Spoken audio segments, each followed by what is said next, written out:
नमस्कार, जय हिंद मेरे प्यारे बच्चों। स्वागत करता हूँ एक बार फिर से अपने चैनल मैथ्स का अड्डा में, जिसमें हम आज पढ़ने वाले हैं क्लास 12th का टॉपिक डिफरेंशिएबिलिटी। राइट, इससे पहले हमने बच्चों कंटिन्यूटी पढ़ लिया है।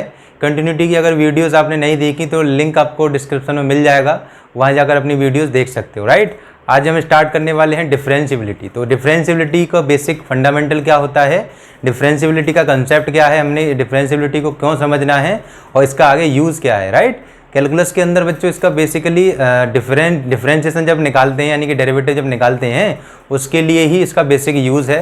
यानी कि इसका जो कंसेप्ट रहेगा वो टोटली डिपेंडेंट डेरिवेटिव पे है। यानी कि डेरिवेटिव, अगर हम एक बात करना चाहें कि derivative is totally dependent on differentiability, दोनों एक दूसरे के डिपेंडेंट रहते हैं। डेरिवेटिव के जितने भी फॉर्मूले होते हैं बच्चों वो डिफरेंशिएबिलिटी के अकॉर्डिंग निकाले जाते हैं। राइट, तो डिफरेंशिएबिलिटी बच्चों अब हम निकालना स्टार्ट करेंगे, जिसमें हमें समझना होगा उसके बेसिक्स क्या है। ठीक है, तो स्टार्ट करते हैं बच्चों बेसिक्स से।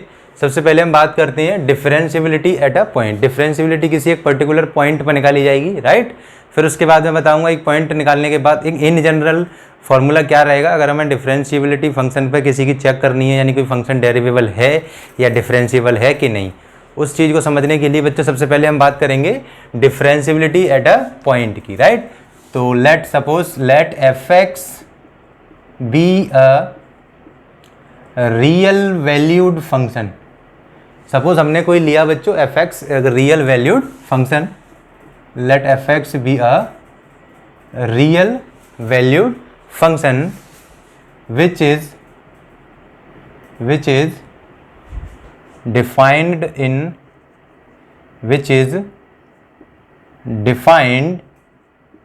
Open interval. जो डिफाइन है बच्चों किसमें, ओपन इंटरवल में, open interval a comma b. Right, a comma b कोई ओपन इंटरवल है बच्चों, उसमें वो हमारा जो फंक्शन है वो डिफाइंड है। एंड लेट हमने कोई सी लिया, वो बिलोंग कर रहा है बच्चों उसी ओपन इंटरवल में, यानी कि ए और बी वहाँ पर कोई रियल नंबर कोई कांस्टेंट वैल्यू हो सकती हैं, और अगर हमने कोई सी वैल्यू ली वो भी उसी के अंदर लाई करती है, then we take c belongs to a comma b. Then f x यानी कि जो फंक्शन है f x is said to be differentiable. F x is said to be differentiable, और क्या कह सकते हैं, डेरिवेबल। और हम बोल सकते हैं बच्चों उसको और derivable at x equals to C. x equals to सी पर वो फंक्शन क्या बोला जाएगा, डिफरेंशिएबल और डेरिवेबल कब बोला जाएगा, if x tends to, if यहाँ पर लिमिट अगर बात करूँ, लिमिट x टेंड्स टू, उसी पॉइंट पर चेक कर रहे हैं ना x इक्वल्स टू सी, तो limit x tends to C. Formula suppose हम लेते हैं F X minus F C upon X minus C. इसका जो रिजल्ट आए कैसा आना चाहिए बच्चों, एग्जिस्ट फाइनाइटली। ठीक, इसका जो रिजल्ट आना चाहिए वो फाइनाइटली बोला जाना चाहिए। ठीक है ना, जो आंसर आना चाहिए वो फाइनाइट आंसर आना चाहिए। अगर इनफाइनाइट आता है तो फिर हमारा डिफरेंशिएबिलिटी एग्जिस्ट नहीं करेगी। डिफरेंशिएबल इस उसी फंक्शन का उस पॉइंट पर डिफरेंशिएशन निकालना पॉसिबल नहीं है। ठीक है ना, अगर एग्जिस्ट करता है बच्चों, जो रिजल्ट है वो फाइनाइटली है, तभी ये पॉसिबल है। Right, then the limit, the above limit, ऊपर वाली जो लिमिट दिख रही है ना, कौन सी वाली, ये वाली, then the above limit is called derivative, is called a derivative. हम उसको क्या बोलते हैं बच्चों, डेरिवेटिव बोलते हैं। और क्या बोलते हैं, और differential coefficient, differential coefficient.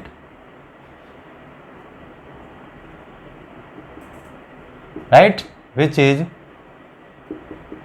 Is denoted by, यानी कि जो डिनोट होता है वो किससे होता है, विच इज डिनोटेड बाई, जो फंक्शन का डेरिवेटिव पॉइंट होता है वो डिनोटेड होगा एफ डैश एक्स से। अगर हम सी पे निकाल रहे हैं बच्चों तो एफ डैश सी बोल देंगे उसको। राइट, अगर हम सी पे चेक कर रहे हैं तो वो एफ डैश सी बोला जाएगा। राइट, और हम बोल सकते हैं d y over d x, यानी कि उस फंक्शन का अगर हम डेरिवेटिव कर रहे हैं फंक्शन वाई के फॉर्मेट में तो d y over d x बोल देते हैं, एफ एक्स के फॉर्मेट में तो एफ एक्स बोल देते हैं। अब यहाँ पर लिख देंगे एट एक्स इक्वल्स टू सी। इन तरीके से हम इन चीज़ों को नोट डाउन कर सकते हैं और इससे डिनोट कर सकते हैं, ठीक है ना। तो बात करता हूँ बच्चों में, कोई रियल वैल्यूड फंक्शन था। रियल वैल्यूड फंक्शन जानते हो, जिसकी वैल्यू रियल आई कोई भी डोमेन पुट करने पे, राइट। उस फंक्शन के अंदर अगर अगर वो फंक्शन है बच्चों और ओपन इंटरवल में डिफाइन है a, b, a, b हो सकता है 2 या 3, 5, 7 कुछ भी वैल्यूज हो सकती हैं। अब उन्हीं के अंदर एक सी पॉइंट ले लिया जो उसके अंदर लाई करता है, तब वो फंक्शन डिफरेंशियल बोला जाएगा। तब उसी पॉइंट पर अगर उसका इस फॉर्मूले के अकॉर्डिंग अगर हम आंसर चेक करें तो एग्जिस्ट करें हमारा फाइनाइटली आंसर, तब वो फंक्शन बच्चों डेरिवेबल होगा और डिफरेंशिएबल होगा। Is that clear? उसी को हम क्या बोलेंगे, डेरिवेटिव बोलेंगे, या फिर डिफरेंशियल कोफिशिएंट के नाम से भी जानते हैं। जनरली उसको डिनोट करते हैं dy ओवर dx। अगर उस फंक्शन को हम y नाम देंगे, अभी हमने इधर fx नाम दिया है तो df ओवर dx नाम देंगे, right.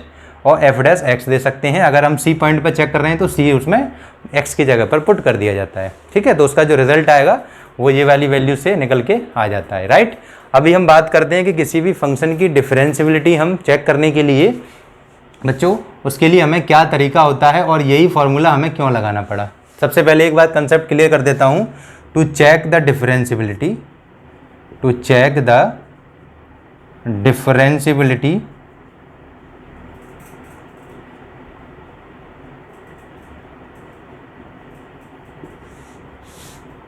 Eight a point x equals to C. Suppose x equals to सी पर अगर हम किसी फंक्शन की क्या कर रहे हैं बच्चों, डिफरेंशिएबिलिटी चेक कर रहे हैं, है ना। फंक्शन तो हम fx लेके चलेंगे, तो उसके लिए हमारे क्या फंडामेंटल्स होने चाहिए। सबसे पहले हम बोलते हैं उसको LHD at x equals to c equal होना चाहिए बच्चों RHD के एट x इक्वल्स टू सी पर। अब आप बोलोगे सर ये LHD RHD है क्या, तो बच्चों इसको बोलते हैं लेफ्ट हैंड डेरिवेटिव, इसको RHD को बोलते हैं right hand derivative. At x equals to सी पर अगर लेफ्ट हैंड डेरिवेटिव और राइट हैंड डेरिवेटिव अगर दोनों इक्वल हैं, तभी उस फंक्शन की हम क्या कह सकते हैं कि ये फंक्शन डिफरेंशिएबल है या डेरिवेबल है, राइट।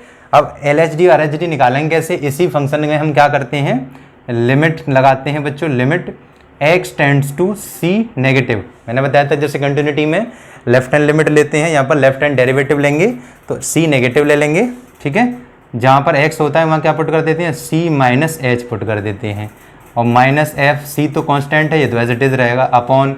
अब यहाँ पर बच्चों x है, x की जगह पर हम पुट करने वाले हैं, सपोज x माइनस सी है हमारे पास डिनोमिनेटर में, तो यहाँ पर मैं क्या पुट करूँगा बच्चों, c नेगेटिव है तो c plus c minus H put करेंगे c नेगेटिव के लिए, तो c से c कैंसिल हो जाएगा, यहाँ पर आएगा नेगेटिव का h उन।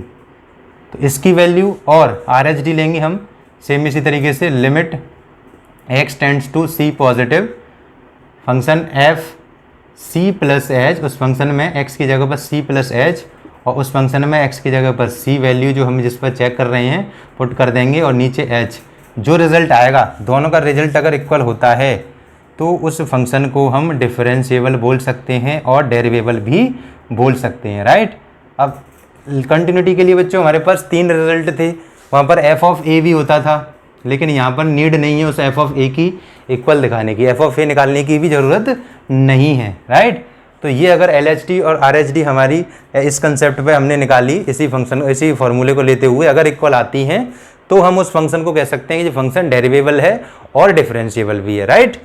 अब इसका जो रिजल्ट आएगा मैं ये कह सकता हूँ, लेकिन इसका जो रिजल्ट आएगा वही हमारा उस फंक्शन का डेरिवेटिव होगा, और किस पॉइंट पर चेक कर रहे हैं हम, एट x इक्वल्स टू सी पर, तो रिजल्ट भी उसका ये इसके इक्वल जो आएगा वही माना जाएगा, ठीक है ना। ये कंसेप्ट अगर इतना क्लियर है तो अभी मैं इसको बताने वाला हूँ कि क्यों हमने यही फॉर्मूला यूज़ किया जिससे हमारा जो फंक्शन डिफरेंशिएबल है या नॉट डिफरेंशिएबल है जो हमारे यूज़ में आया, ठीक है ना। चलिए तो ये फॉर्मूले का कंसेप्ट समझते हैं, इसका मैकेनिज्म कैसे निकला, राइट।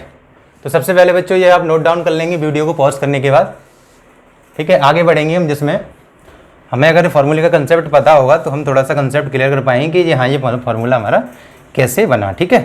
तो अभी बच्चों हम बात करते हैं कि सबसे पहले आप इतना समझो कि जब हम डेरिवेटिव करते हैं तो डेरिवेटिव हमेशा क्या होता है, एक इंस्टेंटेनियस चेंज होता है पर्टिकुलर पॉइंट पर, ठीक है। चलिए तो रेट ऑफ चेंज होता है एक तरीके से। तो सभी सपोज हमें पता है, अगर हम लेते हैं कॉन्सेप्ट ऑफ डिफरेंशिएबिलिटी, है ना।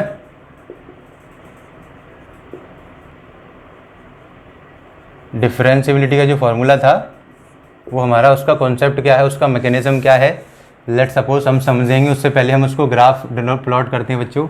हमें पता है कि सपोज ये हमने एक्स एक्सिस ले लिया और ये वाई एक्सिस, इधर इसी फंक्शन में इसी क्वाड्रेंट में काम होगा, इधर कोई ज़्यादा वर्क नहीं है, तो ग्राफ को हम बेसिकली यहाँ तक ले सकते हैं। उसके बाद ये वाई एक्सिस, ठीक, नीचे आता है अपना वाई डैश, राइट। सपोज अगर कोई कर्व है, इस तरीके से कोई कर्व गया, इस कर्व पर बच्चों हमने कोई पॉइंट लिया, let suppose the point P, right. एक पॉइंट लिया Q, एक पॉइंट लिया हमने P Q के बाद एक R ले सकते हैं, जिसके हमने कोऑर्डिनेट ले लिए बच्चों C माइनस H, राइट। दूसरा कोऑर्डिनेट लिया हमने इसका F of C minus H, ठीक है। R के लिए हमने कोऑर्डिनेट C प्लस H, दूसरा लिया इसका coordinate C plus H, F of C plus H, ठीक है। अभी हम बात करते हैं P पॉइंट, उसका लिया हमने C F ऑफ C, ठीक है। अभी हम सपोज एक काम करते हैं बच्चों, इस पर एक टेंजेंट बनाते हैं, राइट। तो टेंजेंट जो बनाने वाला हूँ वो मैं इधर से प्लॉट कर रहा हूँ, ठीक है। तो ये मेरी एक क्या गई टेंजेंट इस पर टच नहीं कर रही, क्योंकि जब टेंजेंट जाएगी तो जिस पॉइंट पर डाल रहा हूँ वो पॉइंट को टच करना दिखाना मुझे ज़रूरी है, ठीक है ना। तो टेंजेंट बच्चों जो टच कर रही है वो हमारी इस ओनली P पॉइंट पर टच कर रही है, ठीक है ना, इस कर्व को। तो ये हमारा पॉइंट P है। बाकी हमें पता है कि टेंजेंट हमारी सिंगल ही पॉइंट पर टच करती है।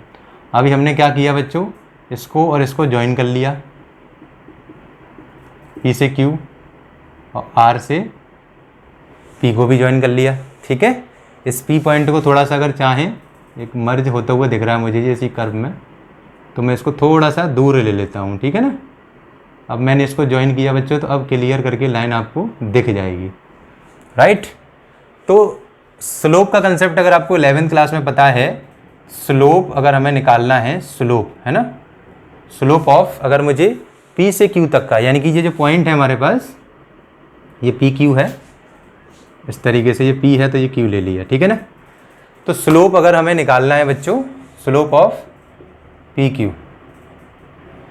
तो PQ लाइन का स्लोप के लिए अगर आपको फॉर्मूला पता हो, किसी भी पर्टिकुलर लाइन का अगर हम स्लोप निकालते हैं और उस लाइन पे पास होने वाले, उस लाइन से जो लाइन हमारी पास हो रही है वो दो पॉइंट अगर वो कोऑर्डिनेट अगर हमें बताएं, तो उसके लिए फॉर्मूला होता है बच्चों स्लोप इक्वल्स टू क्या होता है, अगर दोनों पॉइंटों को हम मानते हैं तो y2 minus y1 upon x2 minus x1, क्या हो जाएगा बच्चों, y2 minus y1 upon x2 minus x1, right.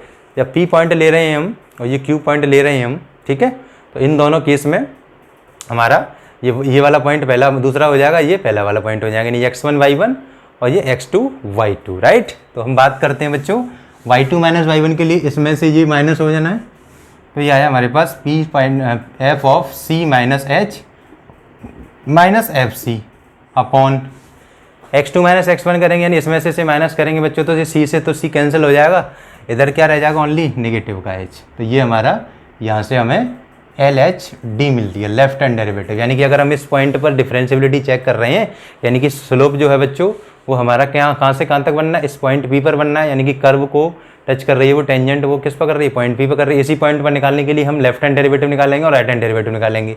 दोनों अगर इक्वल हैं तो इसका मतलब इस कर्व का हम क्या निकाल सकते हैं, स्लोप निकाल सकते हैं, ठीक है ना। कर्व पे जो टेंजेंट जा रही है उस टेंजेंट का स्लोप निकाल सकते हैं, राइट। दूसरा है बच्चों, अगर हम बात करें स्लोप ऑफ PR का निकालते हैं, तो स्लोप ऑफ PR तो वही फॉर्मूला y2 माइनस y1, तो ये बन जाएगा F of C plus H minus F of C upon, इधर से बन जाएगा बच्चों माइनस की जगह अब हो जाएगा ये प्लस का H। Is that clear. तो यही बोला जाता है हमारा राइट हैंड डेरिवेटिव, यानी कि सीधे हाथ की तरफ से उसका डेरिवेटिव क्या रहा, ठीक है ना। खैर लेफ्ट हैंड साइड की तरफ से और राइट हैंड साइड की तरफ से दोनों से निकाला, अगर दोनों से रिजल्ट सेम आता है, इसका मतलब उस पॉइंट पर जो वैल्यू निकल रही है, अगर ये पहले सबसे पहले तो ये दोनों वैल्यू फाइनाइट होनी चाहिए, फाइनाइट लेकर के बाद भी हमारी दोनों वैल्यू इक्वल भी होनी चाहिए, इक्वल होंगी तभी इसका मतलब इस पॉइंट पर इस फंक्शन का डेरिवेटिव निकालना पॉसिबल है, और डेरिवेटिव और उसका दूसरा नाम होता है इस लाइन का स्लोप, एक ही बात होती है दोनों की, ठीक है ना। ये जो लाइन है इस लाइन का स्लोप, यानी कि P जो लाइन है हमारे पास इस लाइन का स्लोप भी वही उसी पॉइंट पर वही निकलेगा जो हमारा इसका डेरिवेटिव आएगा। सिंपल, ये फंडा अपना याद रखना है बच्चों LHD RHD को लेते हुए, ठीक है। अगर इस पर डिपेंडेंट हम क्वेश्चन आगे ट्राई करेंगे, चलिए तो वो देखते हैं कि अगर हमें किसी भी फंक्शन को डिफरेंशिएबल करना है, चेक करना है, पता करना है या फिर प्रूव करना है ना, कुछ भी तरीके से क्वेश्चन आ सकता है, तो वो हम कैसे निकालते हैं, ठीक है। उससे पहले एक थोड़ा सा फंडामेंटल एक और जो कह सकते हैं कि नोट पॉइंट करके आप डाल सकते हो कि द फंक्शन इफ, ये नोट करके डाल लेना आप साइड में, note that if the function f(x) is differentiable, अगर कोई फंक्शन f(x) है और वो क्या है बच्चों, डिफरेंशिएबल है, differentiable at x equals to any point c b x y z कुछ भी, ठीक है, is differentiable, then it is also be a continuous, right.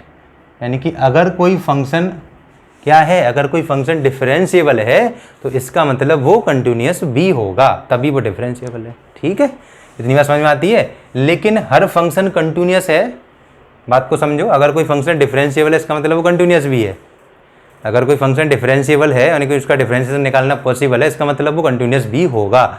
लेकिन इसका जो कन्वर्स होता है, राइट, इसका जो कन्वर्स होता है वो पॉसिबल हर केस में नहीं होता है। इसका मतलब क्या है कि हर एक कंटिन्यूअस फंक्शन डिफरेंशिएबल नहीं हो सकता, लेकिन हर एक डिफरेंशिएबल फंक्शन कंटिन्यूअस होता ही होता है। इतनी बात समझ में आती है। यहाँ पर लिख सकते हो every continuous function is not differentiable, यानी कि हर एक कंटिन्यूअस फंक्शन जरूरी नहीं है कि वो डिफरेंशिएबल ही हो। समझ में आती इतनी बात। लेकिन हर डिफरेंशिएबल फंक्शन हमेशा कंटिन्यूअस रहेगा, ये कंसेप्ट आपको याद रखना है, ठीक है। और इसकी बेसिक जो मैकेनिज्म थी, बेसिक जो फंडामेंटल कह सकते हैं अलजेब्रा था, वो भी आपको कंटिन्यूटी पर डिपेंडेंट याद रखना होगा, जिसमें हमें सिंपल हमें ये पता करना होता है कि अगर फॉर एग्जांपल मेरे पास दो फंक्शन हैं f(x) and g(x), let f(x) and gx be two function या टू डिफरेंशिएबल फंक्शन। दोनों के दोनों कैसे हैं बच्चों, टू डिफरेंशिएबल फंक्शन। दोनों के दोनों कैसे हैं, डिफरेंशिएबल है। अगर दो हमारे फंक्शन हैं, ये दोनों के दोनों डिफरेंशिएबल हैं एट x इक्वल्स टू कोई भी इंस्टेंट पॉइंट है c, ठीक है ना, देन सेम जैसे हमने कंटिन्यूटी में सीखा था, दोनों का जो प्रोडक्ट सम रहेगा वो भी डिफरेंशिएबल रहेगा, ठीक है। वो भी कैसा रहेगा बच्चों, डिफरेंशिएबल रहेगा। इनका अगर हम सब्ट्रैक्शन करेंगे तो भी हमारे पास डिफरेंस, यानी कि तो भी हमारे पास वो क्या आएगा, डिफरेंशिएबल आएगा। थर्ड, इनका अगर हम प्रोडक्ट करते हैं तो भी ये हमारे पास क्या आएगा बच्चों, डिफरेंशिएबल बोला जाएगा। अगर हम इसका डिवाइड लगाते हैं f(x) डिवाइडेड बाई gx, तो भी ये क्या बोला जाएगा, डिफरेंशिएबल बोला जाएगा। लेकिन बट ये ध्यान रखना बच्चों, जो gx नीचे वाला फंक्शन है वो ज़ीरो नहीं होना चाहिए, और इनके रेसिप्रोकल भी होंगे, वो भी हमारे पास क्या हो जाएंगे, डिफरेंशिएबल हो जाएंगे। वेयर f(x) या f(x) does not equals to 0, g(x) does not equals to 0 respectively. Is that clear. जिसमें हम बात करेंगे कि हमारा कोई भी फंक्शन डिफरेंशिएबल, कौन कौन से टाइप के फंक्शन डिफरेंशिएबल होंगे और कब कब होंगे और कहाँ कहाँ होंगे, राइट। अगले कंसेप्ट में हम सीखेंगे, राइट। सबसे पहले हम इतना समझ चुके हैं, पहली प्रॉपर्टी जैसे कंटिन्यूटी की समझी थी, ऐसे ही हमारी अगली है, राइट। तो सबसे पहले हम बात करते हैं बच्चों, थ्योरम समझ लो इसको या फिर इसको प्रॉपर्टी समझ लो, ठीक है। जिसमें हमारी पहली थ्योरम है एवरी पॉलिनोमियल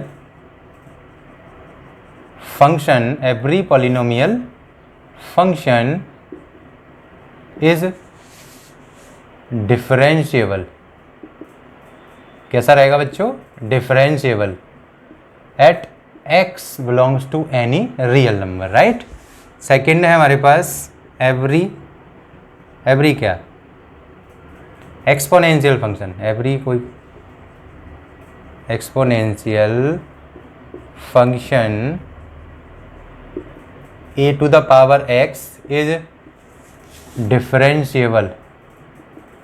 क्या रहेगा बच्चों, वो डिफरेंशिएबल रहेगा वेयर ए ग्रेटर देन 0 होना चाहिए। क्या होना चाहिए, ए ग्रेटर देन 0 होना चाहिए, right.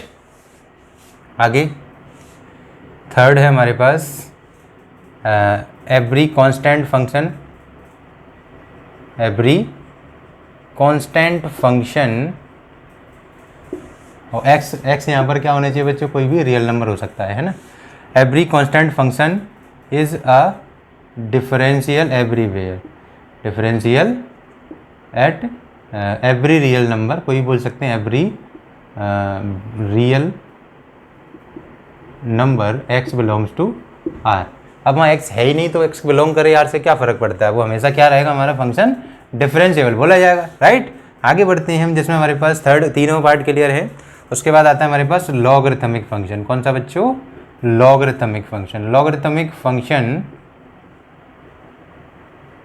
Is differentiable in its particular domain, in its respective domain, in its respective domain. इसको थोड़ा सा हमें रिस्पेक्ट देनी पड़ती है क्योंकि ये अपने डोमेन में होता है। अब इसके रेस्पेक्ट का मतलब वो सम्मान वाली बात नहीं है, इसी से संबंधित जो डोमेन है उसी में ये क्या है, लॉगरिथमिक फंक्शन डिफरेंशिएबल बोला जाएगा, राइट।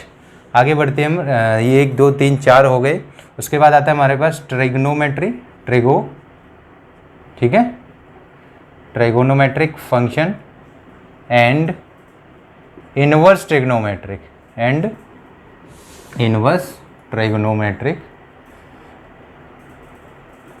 फंक्शन इज डिफरेंशिएबल है। हाँ मैं मानता हूँ डिफरेंशिएबल होता है, differentiable but in its domain, ये अपने डोमेन में ही क्या होते हैं, डिफरेंशिएबल होते हैं, राइट।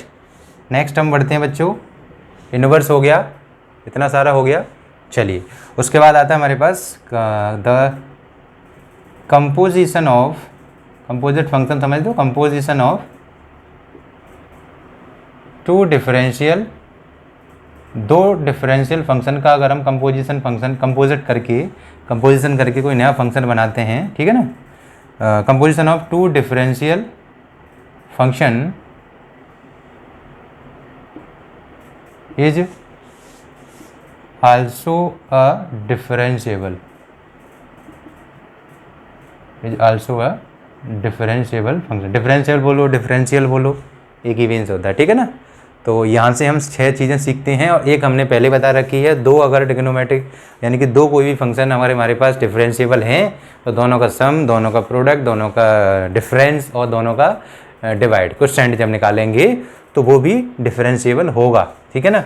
उसके बाद बच्चों ये 6 प्रॉपर्टीज़, थ्योरम बोल दो, प्रॉपर्टी बोल दो, ये और यहाँ पर क्लियर होना चाहिए कि कौन कौन से फंक्शन कंटिन्यूस होते हैं और कब कब कंटिन्यूस होते हैं। हर जगह कंटिन्यूस कौन सा होता है, हर जगह, और अपने अपने डोमेन में फंक्शन कौन सा कंटिन्यूस होता है, राइट। इतना अगर हम सीख गए तो इसके बाद हम क्वेश्चन निकालना सीखेंगे कि अगर हम किस टाइप से फंक्शनों को चेक करते हैं, डिफरेंशिएबल है या नॉट डिफरेंशिएबल है, राइट। इसका वैल्यू फाइनाइटली एग्जिस्ट कर रही है, फाइनाइटली एग्जिस्ट करने के बाद इक्वल भी आ रही है या नहीं आ रही। Is that clear.